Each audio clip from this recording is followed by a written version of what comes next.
The son becomes the father the son. This is all I can send you, Kal-El. It's not who I am underneath that defines me, but what I do. You want to get nuts? Come on, let's get nuts.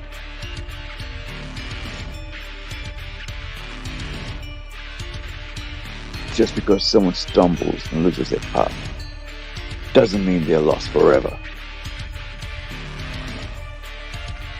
You're making me angry. You wouldn't like me when I'm angry. I let my father die because I trusted him. Because he was convinced that I had to wait. That the world was not ready. What do you think? With great power comes great responsibility. We are Groot. We are Groot. We are Groot. We are Groot. We're Groot. We're Groot. We're Groot. I'm with you till the end of the line.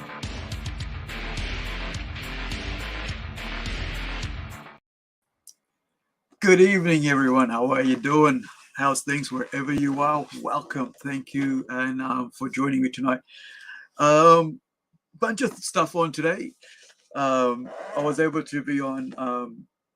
I was busy lettering, and I saw Naomi, LP Larry Higgins talking about comic books and stores and being with a publisher and getting your comics into stores.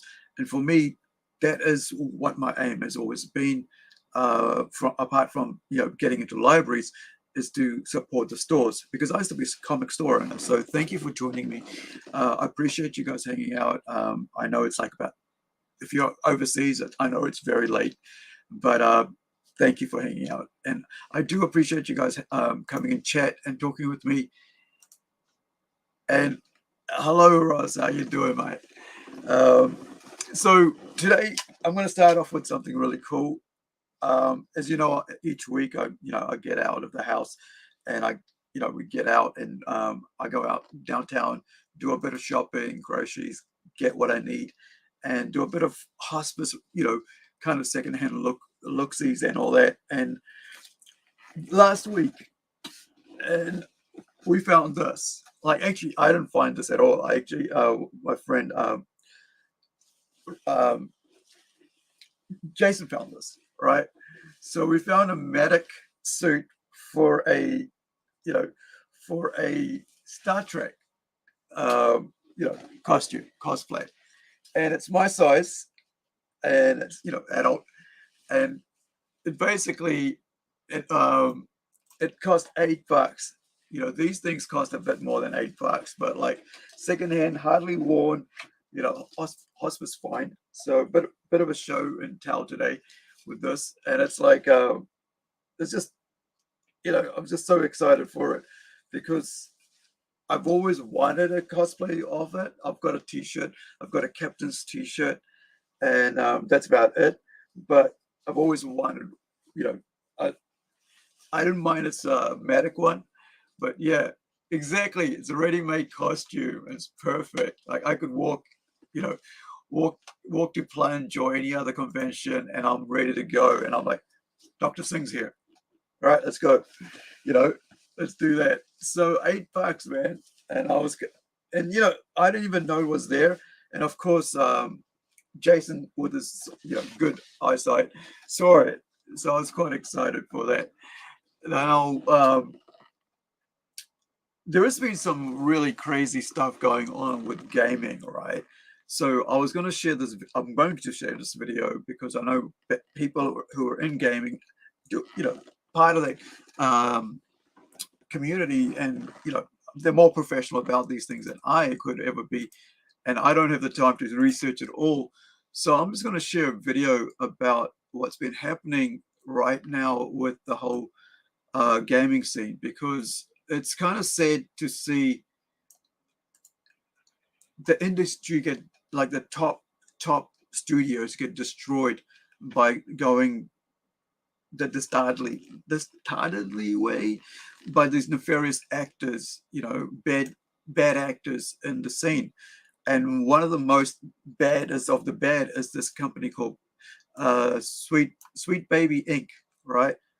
And so I'm going to play this video, and we'll go through it slowly, and listen to what this guy here is a journalist. He writes for a website called I think it's that part place. So give him a like, and also check out thatpartplace.com.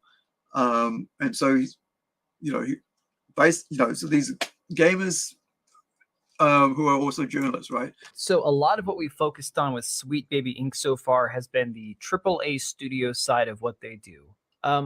Obviously, that's what gets a lot of the attention. People tend to pay more attention when it's a big studio with a big game, especially a title that's, like God of War Ragnarok or Alan Wake 2 or Spider-Man 2, something that has a lot more broad spectrum appeal to a very wide audience, because those are things that people notice due to the fact that there's a large consumer base for them. Okay. So on Sweet Baby Inc.'s website, we've talked many times. Look at the amount of people, the influence, right? We go, well, it's only one or two people that are doing that, but look at the reach of this company, right? These people who push that whole narrative of white people are bad, they're racist, they're terrible, and we need more diversity, inclusivity. We need to push this ideology. We need to push the LGBTIQ alphabet city thing into everything, right? And because they know kids love gaming, and so if you influence them young, and I'll show you something about that in a minute as well, about especially young boys, right? And nudity and sexual things influencing young boys early on can really set them up for failure around women, right? In their relationships. So look at all these people that they're, all these studios, Wizards of the Coast, right? Warner Brothers, Valve, that's another gaming company, Xbox, right? The biggest friggin' thing out there that these guys are, Glitch, I've heard of. Like, these are the names that I've heard of. Me, who doesn't game, right? I have a 360 and I collect 360 games and some PC games as well, because I'm into physical media and I don't want these things to be just thrown away and nobody remembers them ever. And then like somebody will come down the road and change everything about them. That's why I actually collected, because of censorship, right? I don't want movies to be censored in the future, right? And then we have no evidence of what the movies are actually like. So I'm kind of, that's my whole thing, stick, right? As I say, like futurist. So I think about like what's going to happen in 5 years if they start removing things that we don't like, that they don't like, whichever side, right or left, don't like, and us here wanting to enjoy that, now we don't get to enjoy that because they've decided to take it away. Just like what Spielberg did with his walkie-talkies, replacing the police guns with walkie-talkies. He's regretted it ever since, because that was the start of censoring your own artwork, right? Because I know as creators, I'm always censoring my work. I'm looking at, well, who's my audience, right? What can I put into this? Who am I trying to reach with this work? Right. So I don't need some overseer coming in going, oh, I'm going to even make it more sensitive. But this infuriates me. Oh, of course, Ubisoft, right? Ubisoft, Square Enix,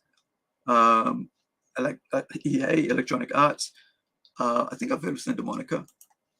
Times before about how their client list lists all these big studios, things that are obvious because that's where all the ESG diversity initiative money is coming from. Wizards of the Coast, ironically, I had a whole separate topic about, I was going to go off. And talking about Wizards of the Coast, right? Do you remember the orcs? Was it the orcs? Where they said orcs were black people? Like nobody in their entire life had thought that, right? Was it orcs or was it, I think it was orcs. Yeah, it was one of them, right? One of the monsters. They themselves said, you guys are racist because we think these things are orcs and you guys are thinking that. And nobody, for as I know, being around D&D players, ever thought that, right? And D&D players are especially in New Zealand, right, are the most diverse group of people I've ever been around. I remember when I was running my own store, right, comic store, we had an area just for gamers, right, tabletop. It was only once that I sat down to try to play, and like, even though I'm a writer, I just couldn't handle it. I couldn't handle the patience it took to take turns building the story up. I'm like, I just want to do my own thing. And so I'd go back and run the store, right? And but yeah, I just think that it's weird how they want to see racism in everything, right? And that sort of like adds racism to it, something, right? Like I said with the orcs, right? There was nobody ever saw it, and then suddenly everybody's seeing it because they pointed at it, right? Off on that, but we'll do that, save that for a different time. But the thing that we're not really talking about is how Sweet Baby Inc. got started. So on their website, they say founded in 2018, Sweet Baby Inc. is a narrative development consultation studio based in Montreal. Okay, Canadians. All right. I'm not saying this to make fun of Canadians. If you're Canadian and you hate these people, welcome to the club. But they are based in Canada. That's important because what we have here, it has been shown through a Twitter account that I will try to find the tweet and link it back here later, that there's a company known as Baby Ghosts. That is the charity arm of a development studio, if you will, a project funding studio called Weird Ghosts. Now, Baby Ghosts is existing to, well, I'm just going to go with what they say on their website, what they're actually promoting. It says Baby Ghost is the nonprofit arm of social impact investment firm Weird Ghosts, delivering year-round programs to support underrepresented game developers and founders in Canada. Now, my first question is, this is the weird thing, right? So they're about Canada, and suddenly they influence the entire world, right? It's kind of weird that Canada is like one of those strangers. Like, I've met Canadians, right, who moved here. They're very, very liberal as like to the left, to the left, to the left, right? You know, but I've also met Canadians who aren't that way. But the ones who are that way are so far left that it's like there is no sort of like, hey, can you just calm down a bit? We're not like that here in New Zealand. You know, we're not that look crazy. And so, but the thing is, they have this idea to get right into everything. And I've noticed that with a lot of newcomers to New Zealand in the last 5 years, around that time, where they basically find a community and they're trying to influence it. And hey, Kyle, how's it going, mate? Hopefully you can, you can join us tomorrow night and be a co-host on the Kiwis and Comic Books, interview with Reverie Publications. So that'll be pretty cool. We've got another Aussie comic creators coming on for an interview tomorrow and hanging out with us. So back to the Canadians. So I've noticed this, like, because when you go to a new place and especially when you're migrating, you want to kind of like be a part of something. One of the most important things to do is don't try to change something. If you want to be a part of the community, go, listen, learn, see what's going on, and learn from the group, right? Learn from the people who are part of that. Don't try to come in and put your thing into it, right? I find that the worst thing you can do is try to become an influencer within the group, because what that does is it hurts the dynamic of the group. And now what you're trying to do is be the guy or the girl who's trying to dominate and turn it your way. Like I said before, like, how I was like, had the shop, and I just said to the guys, listen, you guys run the trading card game, right? Because I have no idea about this, right? So I couldn't go. I could have easily gone and say, no, we're gonna play this game because this is the game I want to sell in the store because I hear it's popular, and and because then I can make more money. No, I was like, dude, I have no idea about Yu-Gi-Oh. I don't even watch anime, right? So I don't play D&D. So there is a space here. You guys run it, and they did. And those guys who ran it now own their own store, running a gaming store. you know, and I couldn't be more proud, because while they were setting about it, they came to me, you know. One of my best mates, Ethan, goes, "Hey, what do you think? You know, tell me, what do I need to do?" I'm like, "Dude, do what you need to do, and if you need any help, I'll you know, I'll try to direct in the right way to whoever can help you." And then I was like, after a while, I was like, "I'm hands off this, man. You guys are on your own, because you guys got it sorted." And I think this is how you got to see, you know, anytime you, like I said, anytime you join a new group, be patient, be there to learn. Because I mean, I've had to do that even with my convention. I've had to learn in the first year what was needed by other people who were doing their own departments, coming in going, "Hey, dude, the kids, this is too, this coloring thing you got from them, it's too high. Next time, can you do a bit, you know, bit less? You know, design, get a cheaper design, you know, lower, kind of like a not so hard design for them to color in." And that's how we ended up with this. I ended up designing a chibi, right? And so we ended up like actually ended up having a figure made out of it, because Hannah, who's all about, you know, young kids in cities and looking after them, making an area really safe for them. Basically, you know, it was like she gave me the idea for that, and that became a huge thing. You know, because I just did a coloring thing, then I went and did like another version of that for another character, and then I decided, well, that's what I do. That's my art style. It'll be chibis, right, of my characters, because I don't do full on art, because, you know, like about almost 90, yeah, 94, I had a hand injury, and I just decided to stop illustrating, because it became too sensitive, right?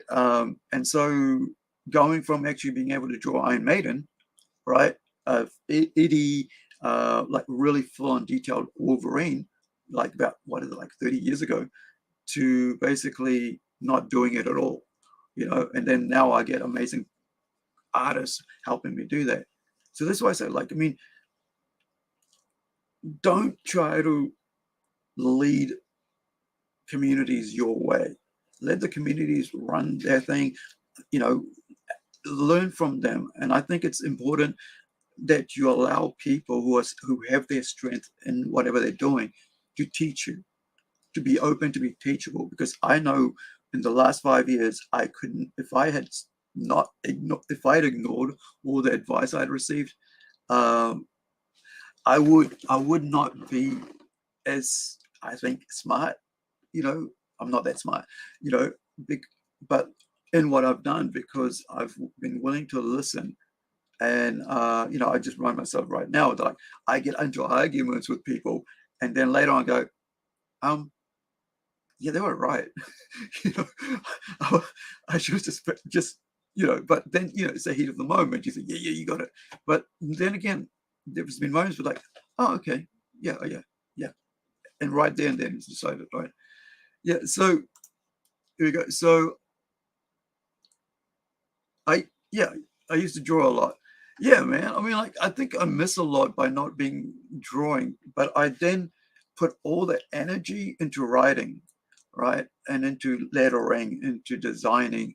And so I get to use all that energy I would put into, you know, into doing drawing for hours and hours, and like shading, pencil painting, oil painting, acrylic paintings. Now I just, you know, put all that energy into the creativity of writing comic books, you know. And also, Carl says, I don't really do much anymore. Yeah, but that's, now you're just like appreciating what everybody else is doing, and that's okay too, because, you know, I think everybody, you know, does what, you know, enjoys what they enjoy. And I think we shouldn't kick ourselves for enjoying what we enjoy. Like, I mean, I say I'm not a gamer, but like I said earlier, I've got tons of games, like probably about 40 games just there. And now I'm collecting PC games, so there's another 20 PC games in front of me, but I don't play them, because every time I go to play them, half an hour into the game, I go, I should be writing, or I should be doing working. And so I just totally get zone out of it. And it's the same thing if I go to read a comic book. I'm like, yeah, I should be working now, you know. So I think you know, you just got to figure out what makes you happy and do that, you know, and that's kind of like what our strength are. And then we've got Ross, who does it as a job, right? Caricature artist, right, and cartoonist and animator, right?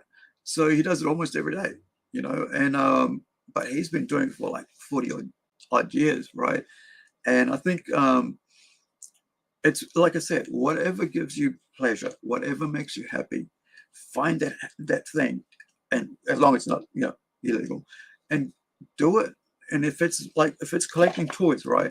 If that's what makes you happy, if it's like painting them, customizing them, if that makes you happy, then nobody should, you know, don't feel bad about that. And I think the problem is that we sort of feel like that we're getting older, that we should feel bad, and that we should adult up, you know. And I think thing is that people who adult up become very miserable, and they don't enjoy life. They don't enjoy being around their kids. They don't enjoy being around their family. They don't enjoy being around their kid, you know, wife, whatever, girlfriend, fiance, because they're not happy, because they've given up what made them happy. And so if you, one of the things that I've noticed is that if you have something that makes you happy and you're able to bring that into your, you know, be around, I mean, your family members or whatever, brother, sister, and bring them into it as well, you find that like you know, they might enjoy it or they might not, but then you could also find out what makes them happy and be part of that thing as well. I found, like I've mentioned this before, but I got into rugby league because of my dad, right? I was like, how do I spend time with my father, who I have nothing in common with, right? And I found that he's into sports, and so I got into rugby league, and I got really into rugby league, right? To where I have like where my mom buys me $160, you know, or $200, you know, Warriors jacket, Centennial jacket, I think it was, or something like that. And you know, and it just became where we became friends and connected over talking about the Warriors. I haven't watched the game in like about probably 6 years, but because I've just gotten full on into this.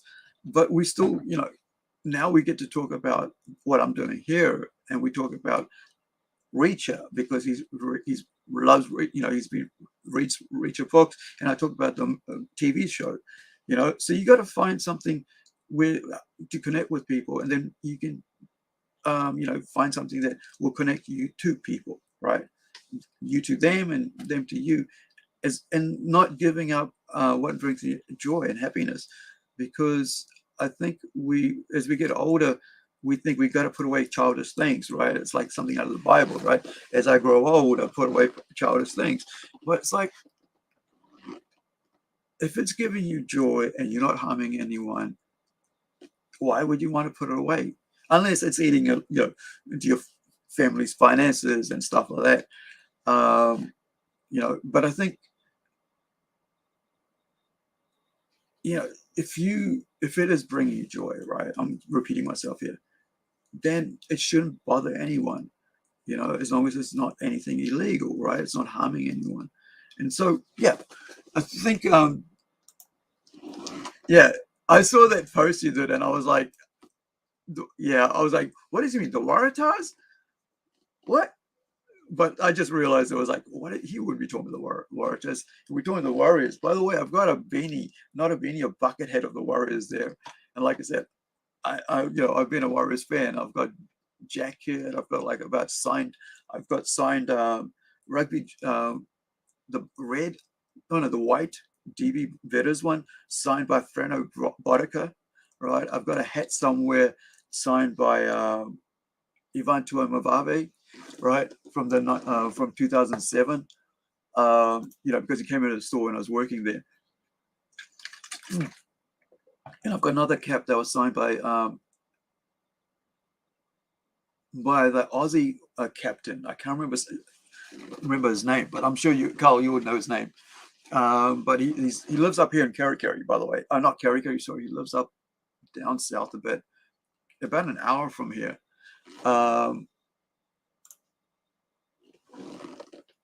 Right. Raiders. Wait. Raiders are maroons, right? The maroon color ones. They're not the red. Because I know roosters are the red and white stripes. Raiders. Yeah, I think the Raiders are the maroons and gold, right? Yeah, Queensland. Queensland Raiders. Was it Brisbane Broncos? Yeah, I think that's the Raiders. Anyway, so yeah, I think, you know, that's why I don't kick myself anymore about buying toys. All I got to do is now stop buying too many and put that more into the comics, because you know, I think with what our comics are coming up, I want to make sure that, you know, everything gets out in timely fashion, and because we're doing such great works, like, you know, I think it's just such a great time right now for comics, and you know, trying to support what's happening for New Zealand comics, and especially watching all the Aussies are doing their thing, and now I'm interviewing all the Aussies, like, where's the Kiwis at? Come on, you know, and it's just cool to be part of this scene now and devote myself to it hard, right? And going from like 1 or 2 podcasts a week to like doing, okay, I'm going to do 6 a week or 5 days a week, because I think you know, this is important to basically, you know, show the world that we've got Kiwis, we've got Aussies who are doing comics down here, and also you know, picking up the baton to say, yeah, okay, yeah, I'm going to bring as many people along on here to try to show people out there that yes, we do have a comic scene. We've had a comic scene for 100 years or so, right? And we've got historians who keep note of that. So yeah, I think you know, it's just a great time. This year is just a great time, I think, for comics, especially for New Zealand. I've seen some amazing stuff come out. Oh, talking about that, I found this. Right, let me get rid of Sweet Baby Ink there. I found this week. Actually, last week, like last Wednesday. Shaun, right? I'm not sure if you guys know this book, but this is basically where are we? Okay, here we go. I remember hearing about this a while ago, so I got this for $2, dude. Like, this is a hardcover graphic novel, right? And it goes for $40 Dimmocks. So, and it's all these you know, all these amazing like graphic art in here, right? It's like this amazing sort of like portraits and stuff of immigrants, like we're just talking about, you know, joining communities and stuff. And so, you know, you've got amazing, you know, beautiful illustrations by Shaun, and it's called The Arrival, right? So I'm going to read a bit about that, you know, what it's about in a minute. Like, this is it, like, right, the time of the Titanic and the move to America and so on, and over to New Zealand, you know, during the war and stuff. In the early years, you know, the schooners and stuff. There's some really interesting, you know, it's just like there's no text on this as far as I've seen. I've even had a chance to look through it, so this is the first time I'm looking at it, because I just saw it and I was like, yep, I'm taking this, right? And put it into the, you know, into my carry bag or whatever I had. I actually have a granny trolley, those ones with wheels on them, because it's easy for me to, you know, run around with one of those than to have a, you know, heavy backpack on. This is some amazing work, man. Right. So what is this book about, right? Because I've heard of it, right? But I don't know much about it. So what drives so many people to leave everything behind and journey alone to a mysterious country, a place without family or friends, where everything is nameless and the future is unknown? This silent graphic novel is the story of every migrant, every refugee, every displaced person, and a tribute to all those who have made the journey. I know for Mum and I, right? I remember when Mum came to New Zealand, like, it was just her, This was like in 1980, and it was just her. And then later, about a year later, I came over, and because my mum, got married, right? And we've got a really fantastic story about how she got married, right? And to a Englishman living in New Zealand, right? It was just, and just the way our families so melded together is just amazing. And I think we've got the greatest sort of metal, no, not metal pot, melting pot of a family because of that, of one single choice my mum made, right? And and I think that's the one thing, like I said, like, when you're new to a country, and I wasn't even thinking about this book, is that listen to and learn from the people around you, from the local community, and don't try to build your own freaking little, corner of the world there, because what that happens then is that you basically are easily targeted by your own community, right? And abused by your own little community. I've seen this happen, right, to cousins of mine who've gone to work for people in our own community, and they've like haven't been paid wages, have been ripped off by their own community, right? Because they think that if I work for my own people, then they'll look after me. Same thing happens in the Asian community as well, right? The gangs get in there, and you think you're going to be okay, but like, because you think that just because they speak your language, they're from your culture, they'll protect you. Often it's the opposite. You'll find that actually people who are not out of it, from your culture, and that they're part of New Zealand, will actually look after you, because we play by the rules here. We know what the rules are. We know that if we break the rules, like employment rules, we'll get in trouble. Whereas, if your own culture doesn't care about the rules, and I'm not saying it's all the time. There are people in each community that does that. So there'll be people like I've been like in like recently we talked about work and everything online, and I mentioned about how like I walked off a job, right? Because everybody's talking about like how this generation is all really weak, they don't want to work and stuff. And I remember walking off a job because somebody else was getting abused, not because I couldn't handle hearing it, right? Being the young kid from high school, 15 years old, getting abused yelled at by a 40-year-old lady because she was all about, I'm the boss, And I've worked for so many people. It was the first time I actually walked off the job, and I just said, no, just mail out my paycheck, or send it to me, and I'll sort it out. I'm out of here, because I was like, this is not the environment I want, and I sort of wanted like, and I just said, this is not how you treat people. Like I'm freaking 30 years old, going, you're treating that person in that sort of way. I'm like, nah. And this was like in 2002, and in Chicago, and I was working like 2 jobs at the time while studying full time. So I think you gotta really be careful when you are moving to a new country, and don't get stuck in your own community, because you need to learn about the country you're in. Because if you don't, you'll easily get ripped off by your own community, who you think will look after you, right? And I've seen this even amongst the Indian community. That's why I say this, because because I've had it happen to my own family members, like I said, and it's a female cousin of mine, right? And so it's just kind of weird to see that, and think that, like, you think that people would look after each other because they're from the same country, because they're migrants as well. But no, and we've had that happen here in Whangarei, right? Where a guy had actually one of our very famous restaurants, right, called Killer Prawn. There was a couple from India, right, who were basically bringing over Indian workers, and then taking their passports off them and making them work long hours and paying them less, right? Like I said, we've seen it here. I've seen it in my family, having had it done to my family.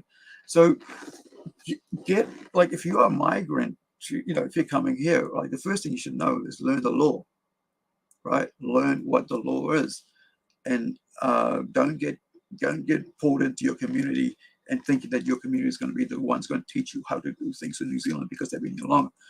No, they're out for the number one as well, right? So be careful about that. So let's get back to Sweet Baby Inc., right? And then we'll finish off on this one. Let me pop down the bottom here. Is why would they be underrepresented? Why would they be studios that people don't want to give their money to or that have problems getting funded?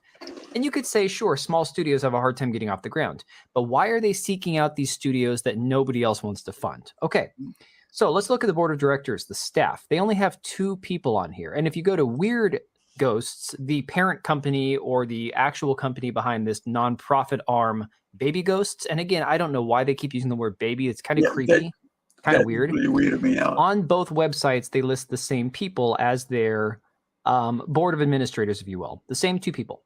Now, on their actual bios, you have Eileen Mary Halavka, PhD. Now, pay attention to that name. Eileen. Yeah, I know that name. Like when I heard that name, I was like, I know that name because of what happened to the guy, Aaron Halavka, right? Because I remember the abuse, because he was a game developer, right? So he was Me Too'd by another game developer, female, who's basically made a name for herself out of destroying his life.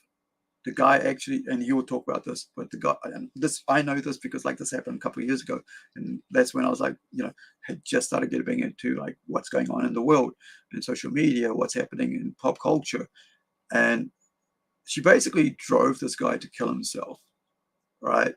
And it was really sad because the guy had done nothing wrong.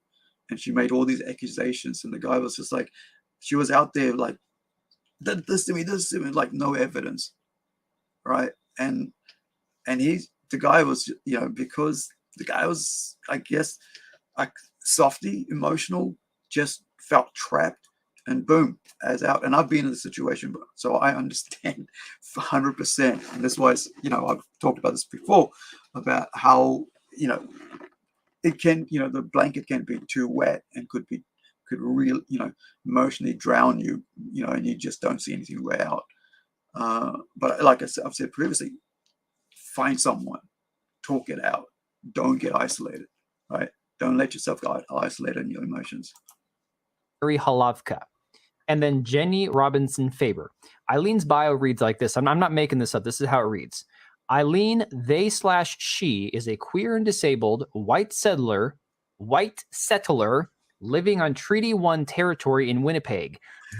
Why don't you leave?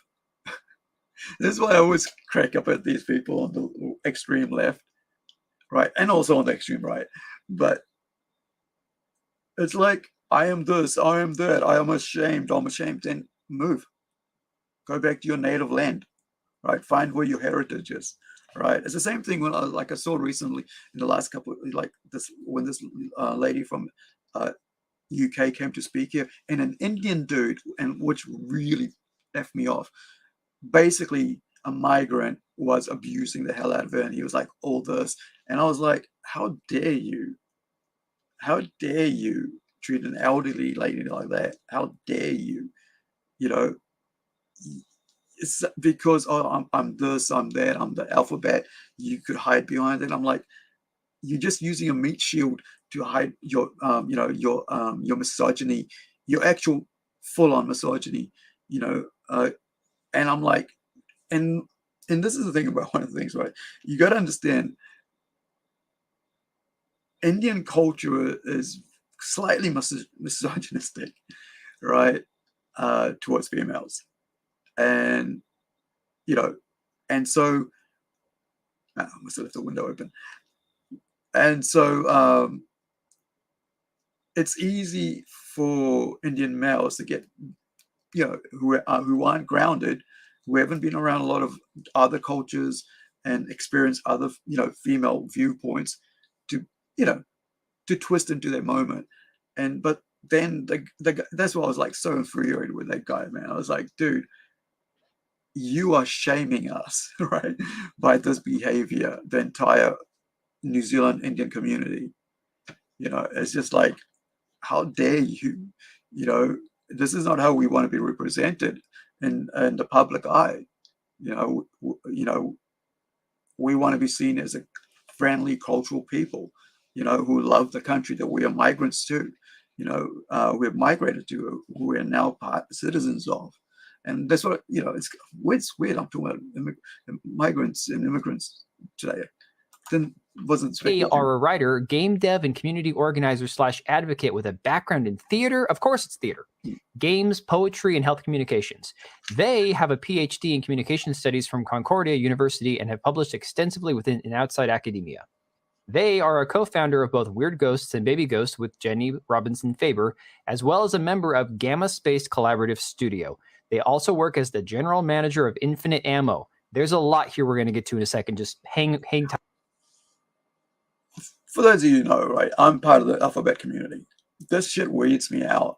Like, seriously, it weirds me out. They, them, da, whatever. It's like, just find one thing and stick with that, because what you're trying, I look at that and I go, there's a bit of mental case there, because I go, well, if you can't decide who you are, how the hell are we supposed to decide, relate to you as like, what are you? You yourself, like, I'm he, her, them, they do, I'm like, just decide and let everybody know so they can respect what you are and we can carry on with life. Right. It's just, yeah. I find that very crazy, that people that do that, it's like, they want you to be confused about them, then they can pick on you. Right. And they go, oh, you got it wrong. And now I'm going to abuse you for getting it wrong. And you see a lot of that. And, and I find that, yeah, I just, there's a lot of people like me who are like really offended by that, because it's like, you are not doing yourself any favors, or to anybody in the alphabet community as such, right? Because you're making it about you and not about getting along with people. And like, you want respect, but you're not being respectful. And I think that's that's the most damaging thing to the whole, this whole whatever it is, because you can't demand respect if you don't show respect first.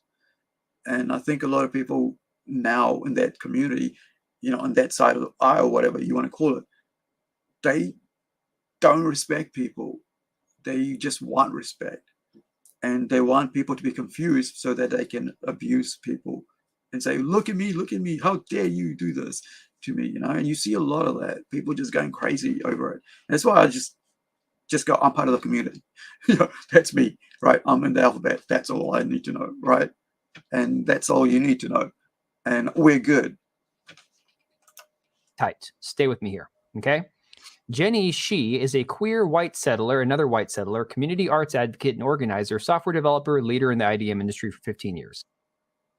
Now, my absolutely favorite part is when it says what we do. They have on here, provides grants to game studios run by founders who face marginalization and underrepresentation due to gender, race, queerness, disability, religion. One thing I've always loved about art is that anybody's welcome. You can pick up a pen and start drawing and nobody would say any or do anything to you. They would actually watch you. They go, oh, how long have you been doing that? Oh, can you, if I asked to do something for you, could you do that? And I know, Nugget, right? Ross, he does this for a living, right? Drawing people for a living, making caricatures of himself, of them, right? And people buy those caricatures, right? They pay him to do that. I don't think, he would ever have someone basically, come in and go, oh, yeah, blah, blah, blah, blah. I think the joy in all of this is that art has always been welcoming. Art is an easy way to, to be accepted in any community. If you're a singer, if you're a musician, what's got like a muso, right? Musician, play an instrument. If you're a painter, if you're a writer, it's a whole wide world for you to be part of. I've had such amazing interactions with artists over the years. I mean, like I remember how I got started back into the community was like, I showed up to a freaking gallery, like a school opening, right? A trust art school opening. Walked outside, having a smoke, glass of wine, and I didn't even know who she was. And there was, the local community arts head, right? Manager of a whole, funding body. And she goes, "What, who are you? What do you do?" And I'm like, "Oh, I'm this, because, "Oh, have you ever thought about running a convention?" I mean, I did, because, well, but then I had to close the shop, right? Because I had a 5-year plan, and she, which was like shop, school, drawings, comic school, convention, right? And so, yeah. And then she goes, "Well, if you decide, we'll help you." That brought me straight into community of like the arts, right? I went to a stand, like a poetry night thing, and next thing I know, I'm welcome to the comedy and poetry night thing, right? And next thing I'm asked to be on the radio. Now I'm on the freaking radio doing DJ, and this is how I think the arts community is most like welcoming community in the world. So when people say, "Well, these people are minorities and that these people are that," and that, maybe they're minorities because they don't want to do that. It's not because the opportunity is not there. See, the our and I'll finish on this, right? Right now is the greatest time to live in the world. Right now, if you're 15, 10, 12, right now, you have the world at your fingertips like nobody's ever had it before. I can lie in bed, I can put on YouTube, and I can learn to play a bass line from any song that's ever been created, right? Someone there is playing that song and has a tablature on that. And I can strum along with that, like pick up my strings on my bass along with it lying in my bed, right?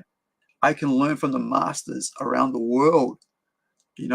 I can watch my favorite guitar player, band, rock metal band, Megadeth, Dave Mustaine, talk about how he writes songs, how he writes differently on different records, how he puts it together. We haven't, in the past, you would have to buy a freaking VHS tape, $30, $40 to be able to get that. There might be some snippet of him in a magazine about that, which I said you buy, by the way, right? And you'd have lyrics of songs, and that was it. You had to pay $10. But now you can just, if you've got Wi-Fi, you're on. So I think, like, have a look at this. Like, I think I have listened to this, and I'll finish up with this, right? This is a band, 2 guys playing overseas, and I saw them come across, like, because as you guys know, I like promoting young artists, right? So I saw this Gallios, come across on my YouTube, because I'm following some young musicians, because I have a nephew who is a singer, and I've played these songs on here, and writes his own original songs and stuff. And my niece sings as well, and my sister used to have her own band, and so on. And I used to rap, back in the day, right? And so on. So and I used to be in a punk band, playing bass, right, and so on. So, with us, I like when I see young kids play, I want to promote them. I want to show people that, check these kids out. And so these are 2 young guys over in, I think it's Hong Kong or Taiwan, Taipei City. Yeah, I think it's Taiwan, right? And so this is from about 4 days ago. And I saw this come across on like best anime songs, or somewhat, might be like a video, thing up. Or then I'm like, oh, it's these guys. I know these guys. So, they.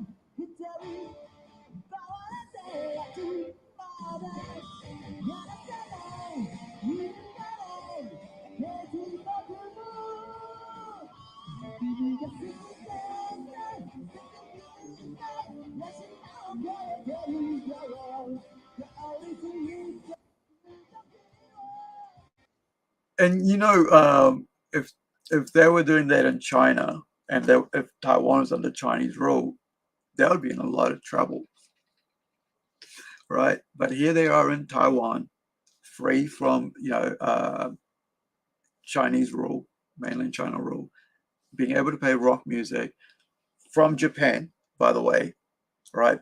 And there's a long history of with World War II with Japan and China, and there's an animosity still there now, even though us in the West are like, yeah, okay, and even with Germany, yeah, okay, right? And we've gotten along. They still have hostilities, and they've never, gotten over there. And so anything Japanese is seen as a traitorous act, right? So these guys, if they were playing, they wouldn't be able to play this anime songs if it, and this is what I talk about by freedoms that we enjoy in the West, right? If tomorrow China moved in and took over Taiwan, and I just realized my first girlfriend was from Taiwan, just remembered like back in 80 something, 88. And so, I just think of like the freedoms they would just lose straight away. There would no anime songs, no rock music, no metal, none of the sound, right? That's it. And I think that's why I'm always talking about how grateful I am to be living in the West, because the freedoms we have. And I'm just going to finish with that. So thank you for hanging out with me. Thank you for watching. I really appreciate it. And if you're checking this on the replay, first time here, thank you so much. And hit that like button, subscribe, notify. And tomorrow night, we have an amazing interview. I'll just bring that up so you guys can see. Let me grab that. And we've got one. Excuse me. We've got Aussie studio called Reverie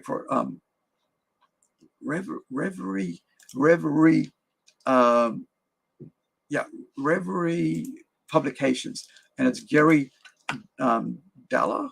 Let me just find that. If I'm pronouncing it right, because I've got to. We're going to do a test just after this. So there you go. So Dalla, Gary Dalla from Reverie Publications, Australia. So he's going to talk about this anthology series here, Reverie, and they're also, here's the thing, they're open. Like the great thing about tomorrow, just like we do with Fun Time Comics anthology series, these guys also have an open invite to people to send across short works, comic works to them, that they can put into this magazine. They do anthology series, they do, right? But they also do like comic books as well, right? Like single issues and so on, and series. And so we're going to talk about that tomorrow night. So if anybody, if you're from New Zealand or even from Australia, if you want to be a co-host with me, because I love co-hosting, especially with these things here, especially because I want to make it a bit more homely and a bit more open to our community, New Oceania creatives, right? So if you are if you like to co-host these interviews we do on Friday nights, jump in, man, because I would just if you're the only thing requisite is for that is that you know about comics, that you're a fan, and that you're also part of Oceania and not from outside of Pacific Ocean, outside of Australia, New Zealand, Pacific Islands, right? So yeah, the next thing also is on going back here on Sunday. We have an interview with a one-on-one interview.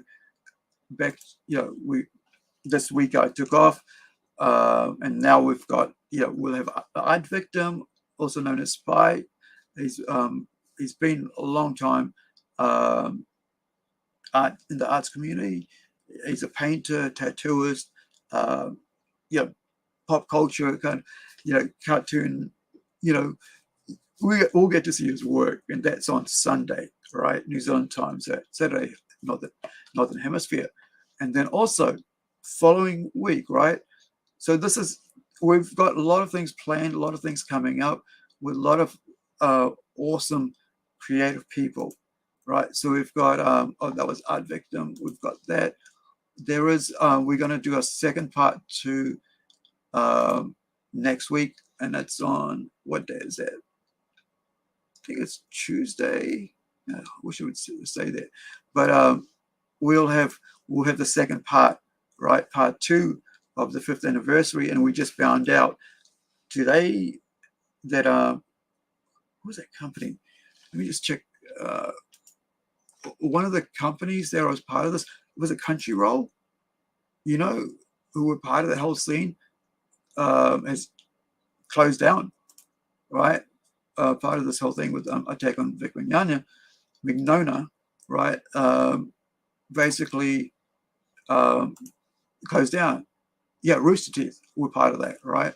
So yeah, it's interesting. All these like media like companies are like social, kind of like news outlets are closing down. And I should give the props to Clownfish TV. Check them out, husband wife team, and I watch them a few, whenever I get the chance. They do really great pop culture, around us. They've been saying for a while that this is coming, and everybody was saying, no, you got it wrong. But these guys know, they're in, they know what's going on, ears to the ground, as they say, right? And then week after, actually following week, we've got we've got Niobe. We're going to talk about the importance of comic stores and crowdfunding. We just realized I've got 2 U's there, right? And so Larry Higgins, who's just had his he's with Antarctic Press, small press company like Rising Sun, publisher, right? Been in the business just as long, if not a bit longer, I think. And how you're able to get their comics without having to pay exorbitant, cost of huge freight costs through previews. So we can here in New Zealand buy his comic because Antarctic Press is part, what is that, part of the catalog, the previews world, right? So you could actually here in New Zealand or Australia go through the comic book store and order it, right? And so we're going to talk about that whole process because and I know Larry well enough because I even to this afternoon I was on. We're talking about that for a short period of time on his live stream, and then following that we've got we've got a guest appearance, on our toy. We're going to be opening our toy Saturday fortnightly toy podcast with guest appearances, right? Getting guests to come on and talk about what they're doing with the collecting. So if you're a collector, looking at you, Kyle, and you want to come on and talk about your collection and stuff, or if you're a podcaster, or if you're a toy store, we've even got toy stores from around the world coming on and talking about their stores and stuff like that. So really reaching out across the pond, right, across the ocean, and saying, hey, we'd love to have you on. And not everybody says yes, right? Those that do, you will see them here. Some will say not now, later, and that's fine as well. But really, we're trying to show that here in New Zealand, through what we're doing, with Plungecast, is that we're here as well. We've got so many amazing creators. We've got people who love toy collecting, people who create art, people who collect art, right? People who are like creating comic books and doing so much more, musicians, writers, right? Just because we're a small country, we have made ourselves known around the world so well over the decades, right? We've got, we've got Oscar winners, and so freaking, people just come to New Zealand just because they saw Lord of the Rings, right? So, my duty as a rep, as I said, for Whangarei is to show people how great Whangarei is, right? I get to write stories and comics and characters that are from New Zealand, right? And for the Pacific Islands, and bring, show our countryside to the world through the comics I create, and it's, and not every single one's going to do that, but you get to hear, local names and places and see scenery and stuff like that. Like I put a tui bird in one of the stories this week, just so that I could have a tui bird in there, right? And that you could have something really native in there, and so stuff like that. So I think, it's just awesome to be able to have this opportunity to be able to talk to such amazing creators around the world. So if you're a creative out there, comics, toy collecting, toy podcaster, pop culture podcaster, whatever, as long as it's in the creative thing of pop culture, reach out to us, right? My email's there on our, on our channel name, right? And send us an email. Let me know that you want to be on our show. Like I said, there's several shows we do. And so if you just want to talk, there's one they call A Conversation With, right? And so, we've got a couple of those coming up as well. So thank you for joining me, and I really appreciate you. And I hope that, you enjoy these podcasts. I know sometimes I get long-winded, but I never really know where it's going to go. I just go with a couple of videos and say, let's go with that. And I also love the chat, because I like to, see what what you guys are saying, and I like to, go on with that. That might sometimes add more to what I'm, from more to what I'm saying, and it's not, that becomes more about us as a group talking about things rather than just me mouthing off, right? And that's why I like the co-hosting thing, that I do with the Kiwis and comic books, because, and also I've got a co-host on the Toy Broadcast as well, right? So it's not always me on here, because I run out of breath, and I don't want to sound like it's just me rattling off like I'm doing right now. So thank you. Hit that like button, hit that subscribe button especially, and that notify button, all right? So you get told, there's a podcast coming up, so you don't miss out. Because there are some amazing and important people, and way more smarter people than I will ever be, who have so much more knowledge about what we talk about than I have, right? So it's great to have interactions with them, to hear what they've got to say. So ka kite anō, be well, be safe wherever you are. Like I always say, if you've got a loved one, if you've got a loved one near you, give them a hug, give them a kiss, let them know you care. And also, if they're not near you, let them know on social media. It's so easy now. Send them a text message, because sometimes you might never know.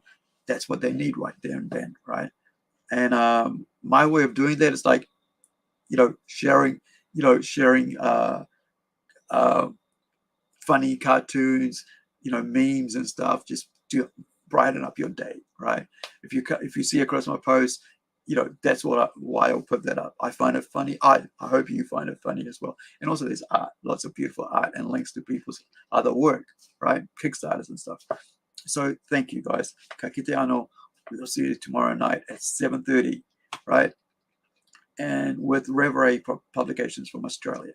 And hopefully you guys will take some opportunities with the offering to be part of the anthology there. Also, Funtime Comics, Jason Lenny, hit them up on Facebook. You might have an opportunity to offer your work to them to put in their publication. Ka kite anō, guys. Thank you for hanging out. Appreciate it, Nugget, and also Kyle. Appreciate it every time, guys.